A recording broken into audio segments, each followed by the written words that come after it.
If the radius and surface tension of the spherical soap bubble is R and T respectively, कह रहा एक कोई shop bubble है और सॉप बबल का रेडियस कितना है, स्मॉल r है, सरफेस टेंशन कितना है, T है। तो अगर मैं कहूँ कि इस सॉप बबल के अंदर का प्रेशर तो P प्लस स्मॉल p और बाहर का जो प्रेशर है वो P है, तो हम ये कहेंगे कि जो इनसाइड प्रेशर है तो इनसाइड का प्रेशर कितना हो गया है, total inside pressure. Inside pressure कितना है यहाँ पर सॉप बबल का, वो है small p plus capital P, या आप ऐसे लिख लें p plus small p।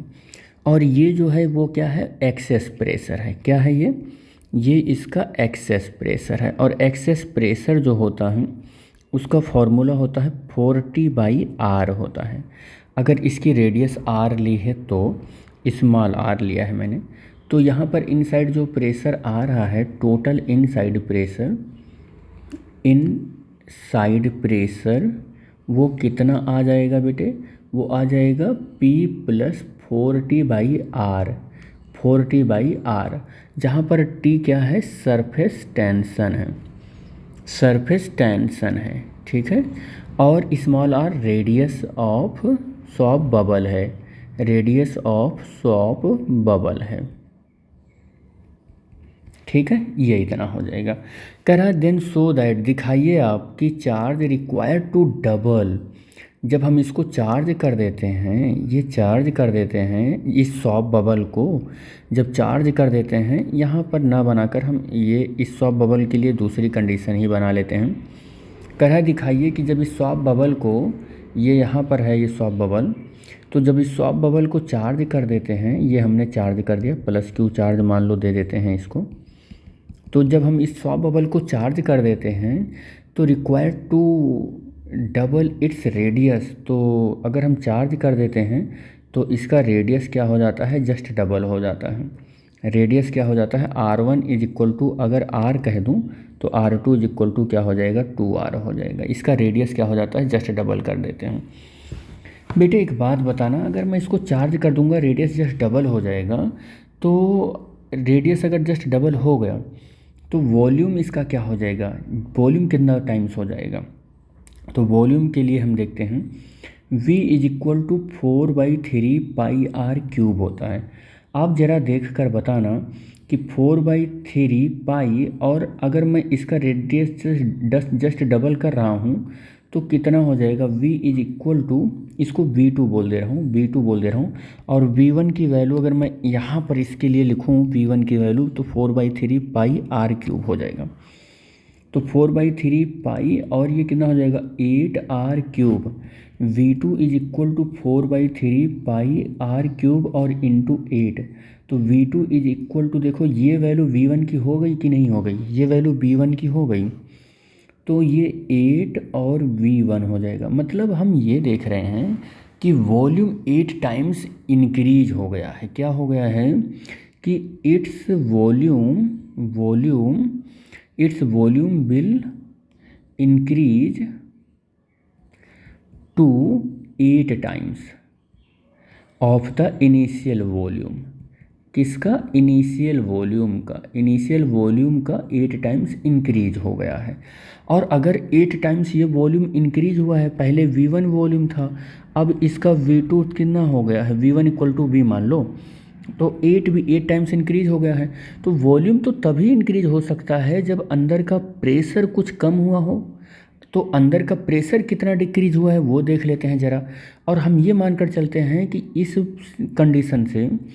Condition इसमें जो टेम्परेचर है वो कांस्टेंट है। तो अगर टेम्परेचर कांस्टेंट है, if the temperature constant, temperature क्या है, कांस्टेंट है, टेम्परेचर कांस्टेंट, तो हम तुरंत क्या लगाएंगे, बायल्स लॉ लगाएंगे। और अगर बायल्स लॉ लगाएंगे तो बायल्स लॉ ये कहता है कि pressure inversely proportional to the volume. और मैं अगर कहूँगा कि P1 V1, तो ये कहूँगा कि कांस्टेंट होगा। तो इस तरीके से P1 V1 is equal to P2 और V2, और यहाँ का जो हमारा प्रेशर P2 होगा, प्रेशर, या हम ऐसे कह दें कि के अपान V1 होगा, तो P2 के अपान V2 हो जाएगा, ये हो सकता है।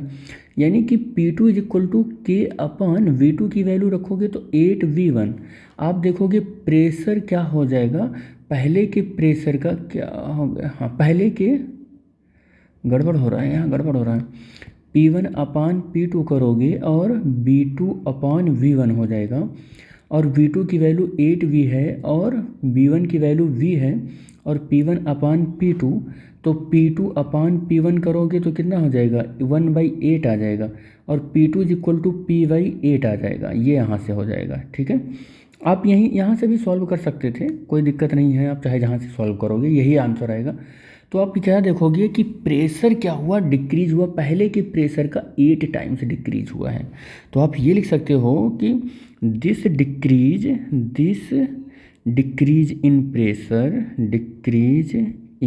Pressure, this decrease in pressure is due to mechanical, क्यों डिक्रीज हुआ ये प्रेशर, मैकेनिकल आउटवर्ड प्रेशर, क्योंकि हमने जब उसको चार्ज किया तो प्रेशर डिक्रीज हुआ है, तभी रेडियस डबल हुई है, वॉल्यूम 8 टाइम्स बढ़ गया है, और प्रेशर डिक्रीज हुआ है तो पहले के प्रेशर का 1/8 टाइम्स डिक्रीज हो गया है। ठीक है, तो pressure because of the charge की वजह से इसका प्रेशर डिक्रीज हुआ है, तो डिक्रीज हुआ है, आप ऐसे लिखो गिवन टू द बबल को जो प्रेशर चार्ज दिया गया है उसकी वजह से इसका प्रेशर क्या हुआ है, डिक्रीज हो गया है। तो फिर देख लेते हैं कि जब इसका वॉल्यूम बढ़ा हुआ है, प्रेशर कम हुआ है, तो देख लेते हैं कि टोटल आउटवर्ड प्रेशर कितना है। तो टोटल आउटवर्ड प्रेशर अगर देखें, आउटवर्ड प्रेशर देखें कितना है, तो total outward pressure after charging the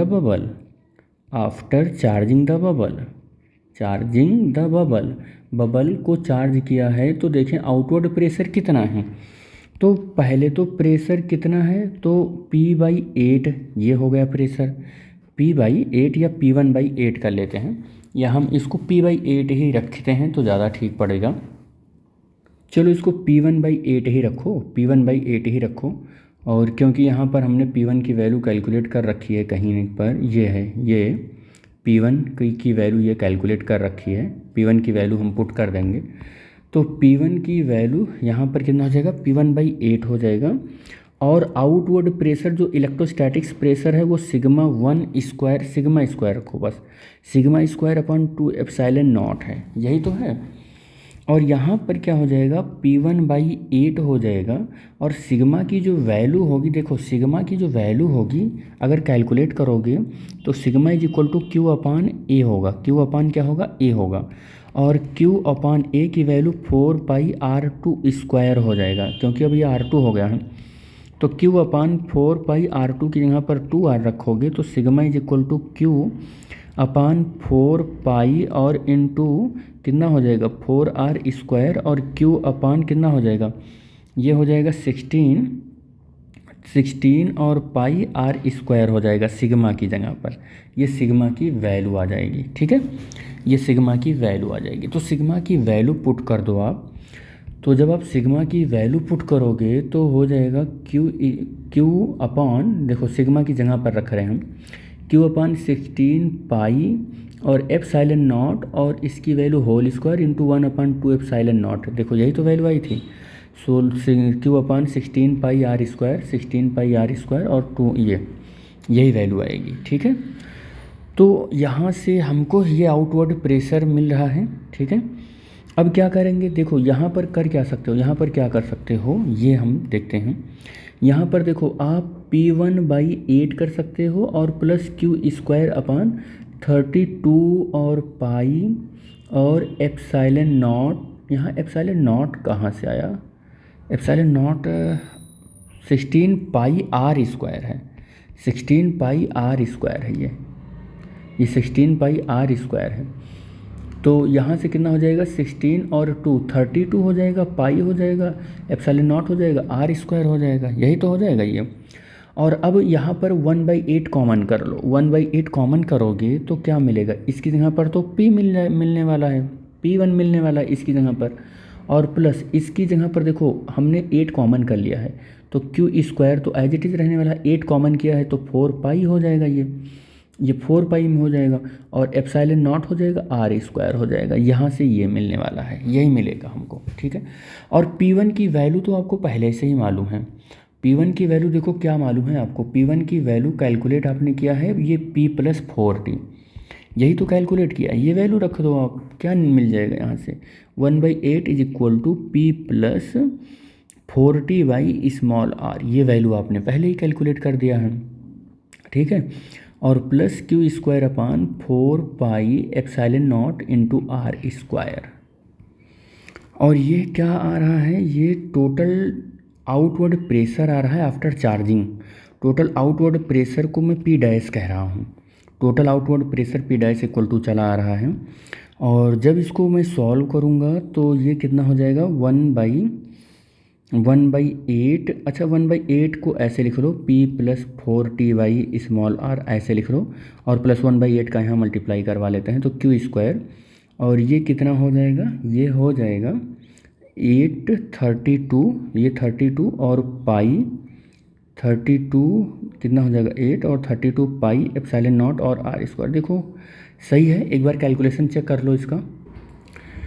देखो ये 16 का स्क्वायर हुआ है, 16 का स्क्वायर हमने नोट नहीं किया, तो 16 का स्क्वायर कितना हो जाएगा, तो 16 का स्क्वायर 256 होगा, तो ये यहाँ पर 256 लिखना चाहिए था, और इंटू ये 2, ये देखो कैलकुलेशन में मिस्टेक हो गई है, तो ये हो जाएगा 512 हो जाएगा, 512 हो जाएगा ये, तो 512 हो जाएगा ये, और ये 512 हो जाएगा, ये P1/8 ही रखो इसको, ये P1/8 और Q² 512 पाई एप्सिलॉन नॉट, और इतना चलेगा, ठीक है। ये यहीं से यहाँ गड़बड़ हो गया, यहाँ गड़बड़ हो गया, देखो कैलकुलेशन में, तो P1/8 हो जाएगा और Q²/512 पाई। अच्छा एक चीज़ और देखो, पाई का स्क्वायर हुआ तो यहाँ पाई का स्क्वायर नहीं किया,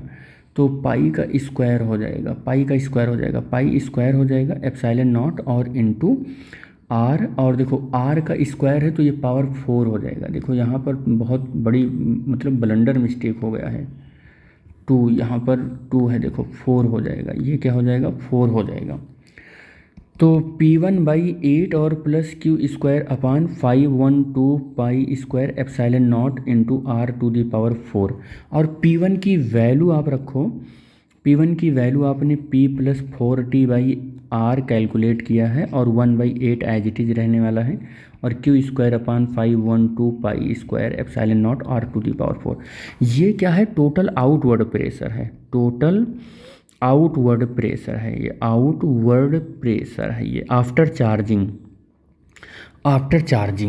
और इनसाइड प्रेशर आफ्टर चार्जिंग अगर हम देखें तो कितना होता है, तो इनसाइड प्रेशर आफ्टर चार्जिंग देखें तो कितना होता है, इनसाइड प्रेशर आफ्टर चार्जिंग, तो आफ्टर चार्जिंग इनसाइड प्रेशर केवल सरफेस टेंशन की वजह से होगा, और सरफेस टेंशन की वजह से जो प्रेशर हमने देखा था वो P1 = कितना आया था, P1 = हमने देखा था वो P + 4t/r आया था, कितना आया था 40/r आया था, और यहाँ पर रेडियस डबल हो गया है, तो अब प्रेशर कितना हो जाएगा 2r हो जाएगा। बस इतना याद रखना, तो वहाँ पर चार्ज नहीं किया था तो r था, अब चार्ज कर दिया तो inside pressure after charging 2r हो जाएगा। तो ये इनसाइड प्रेशर, ये आउटसाइड प्रेशर इक्विलिब्रियम की कंडीशन है, तो आउटसाइड प्रेशर इनसाइड प्रेशर क्या हो जाएगा, बराबर हो जाएगा। इन इक्विलिब्रियम कंडीशन में हमारा क्या होने वाला है कि टोटल आउटवर्ड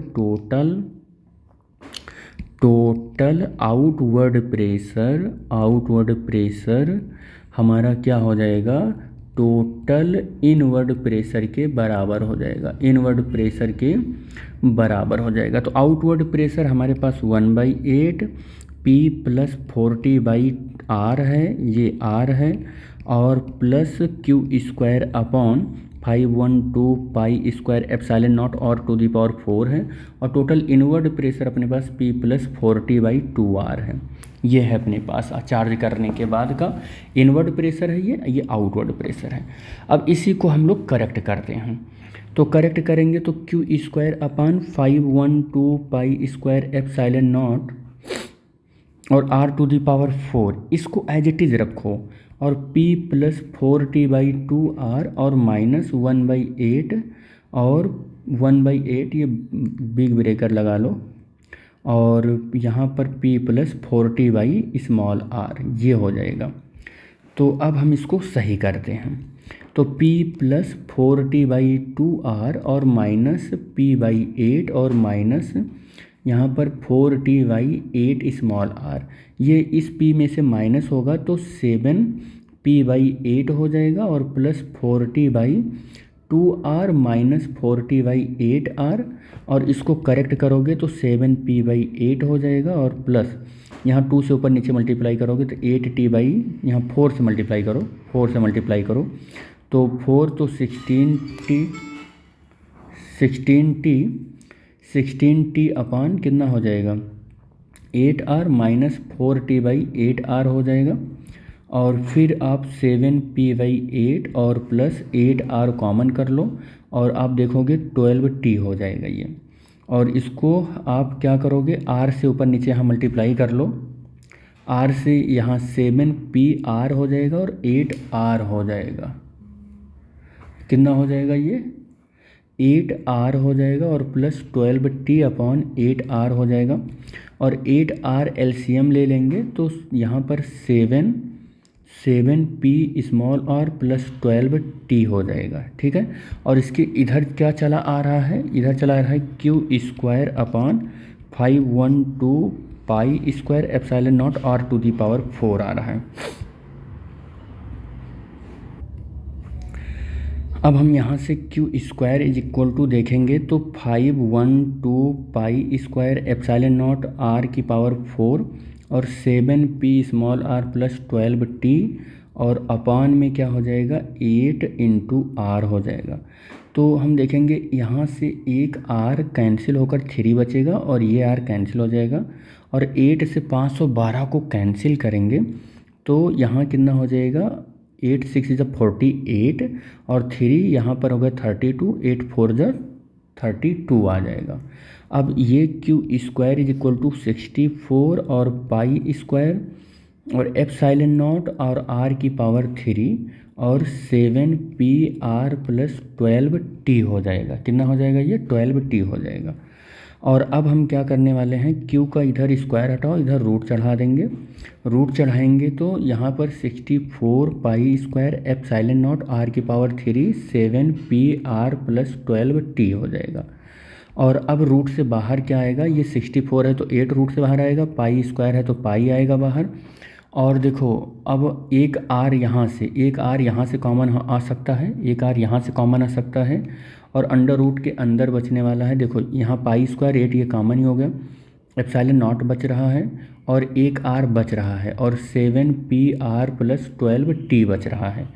अब देख लो ज़रा कि क्या इसमें हो सकता है, q is equal to 8 pi r और अंडर रूट कितना बचेगा एप्सिलॉन नॉट r और 7p प्लस 12t। यही हमको प्रूव करना था कि दिखाइए चार्ज इतना होता है जब हम उसको चार्ज करते हैं तो हमारा जो क्वेश्चन था ये था। तो हमको 8 pi r epsilon naught r 7pr plus 12t यही प्रूव करना था, और p जहाँ पर एटमॉस्फेरिक प्रेशर था। तो ये सॉल्व हो चुका है।